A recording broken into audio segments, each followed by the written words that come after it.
Odiogo.com, the web read for you. Muslims Luton anti-army protest portent of things to come. The shocking anti-British Army protest by a group of Muslims in central Luton earlier today is a portent of what is to come unless the Islamification of this country is halted, the b.n.p's defence spokesman has warned. The disgraceful sight of Muslim protesters carrying posters saying Anglian soldiers go to hell while parading through town after tours of duty risking their lives is the inevitable consequence of the colonisation of this country by third worlders, Mr. Peter Mullins said. Luton is well known as a heavily Muslim colonised town, and it is little wonder that there was nearly a confrontation between indigenous British people watching the parade and a Muslim protester, he said.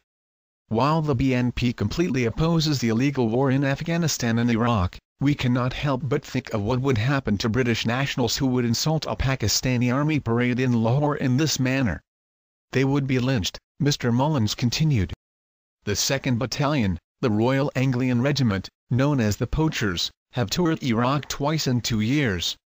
As the returning soldiers reached Luton Town Hall, watched by friends and family seeing them for the first time in months, the Muslim protesters shouted terrorists and Anglian soldiers go to hell. The Muslims then had to be protected by police as supporters of the soldiers, some carrying Union and St. George's flags, turned on them shouting scum and no surrender to the Taliban. Mr. Mullins said that a recent intelligence community report had warned of large-scale unrest this coming summer, spurred on by the economic crisis. This is bound to be exacerbated by the presence of large numbers of people in Britain who are hostile to everything for which this nation stands, he said. During World War II, British soldiers fighting overseas knew that when they saw the white cliffs of Dover, they were once again on safe ground. Thanks to the mass Third World immigration policies pursued by Tory and Labour governments, this is no longer the case.